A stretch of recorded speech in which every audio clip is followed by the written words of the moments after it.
My neighbors and friends in the 21st District, good morning to you from Olympia. Also, I'd like to wish you a very, very happy New Year. Under the circumstances, it's not easy for me to say Happy New Year because I know what we're going through. This is an economically difficult time. But I think we need to, for that reason, I developed a metaphor for us in this session. Life is not about waiting until storm is over. Life is about learning how to dance in the storm, realizing difficulties you go through. We need to endure together, we need to suffer together, work hard together. Then we'll see the sunshine behind the cloud. So Happy New Year to you. May your hopes and dreams to be with us. As you know, we had a special session in last November till December because of budget shortfall. We really should lack of a budget for this biennium coming. So we're trying to make up, but it's been a very difficult situation because there is no money to be had.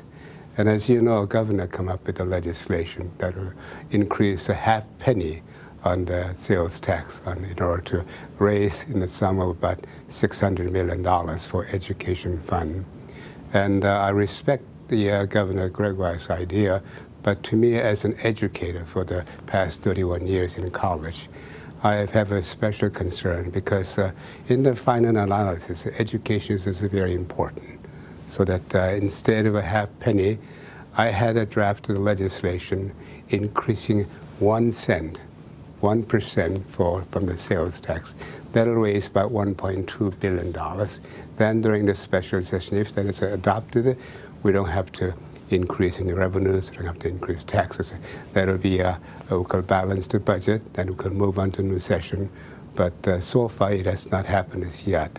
And the 1% sales tax increase is not a long term, just for 3 years, or when unemployment rate in our states comes down to below 6%, then this tax will go away. This is a conditional thing.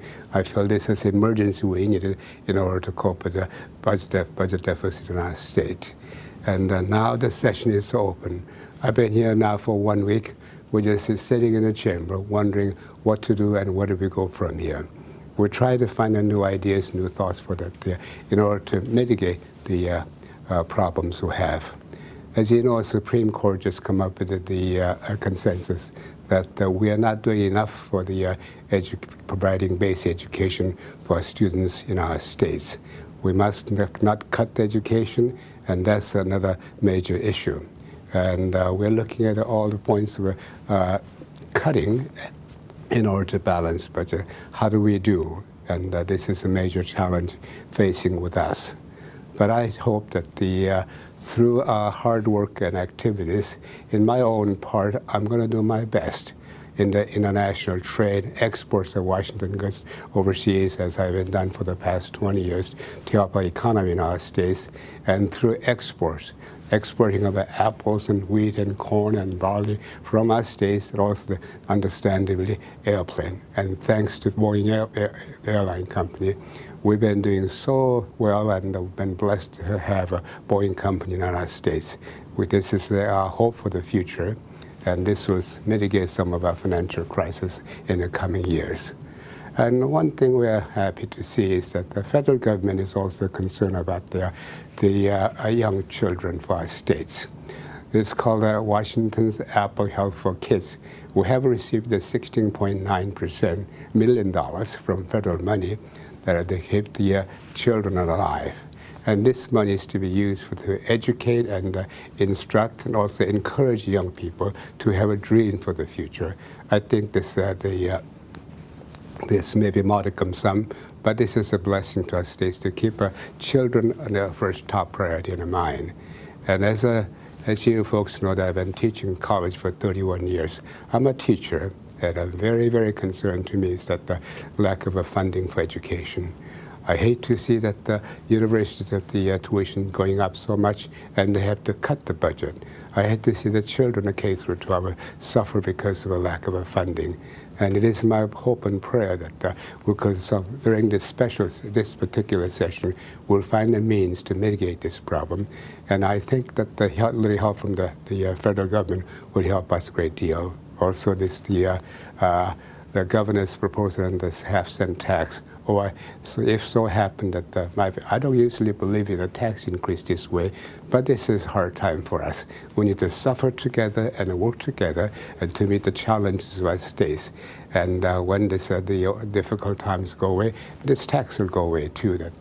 This is a conditional tax for on one biennium. This is where we have to put our ideas together. So my friends and associates in the 21st District, as a senator and legislator, I'm looking for ideas. Victor Hugo once says, nothing is more powerful than an idea whose time has come. I need an idea that may fit in this difficult time like this, and if you send me an email and write me or call me about the new ideas who can mitigate these difficult problems, I'll be happy to sit down and talk to you and learn from you so we could solve the problem of Washington State as the financial crisis once and for all. Again, thank you so much for listening, and I hope you have a very happy January. And as your children go to school, may they have the good health and have dreams to accomplish what they wanted to do. And hope to see you. Until next time, my friends, goodbye.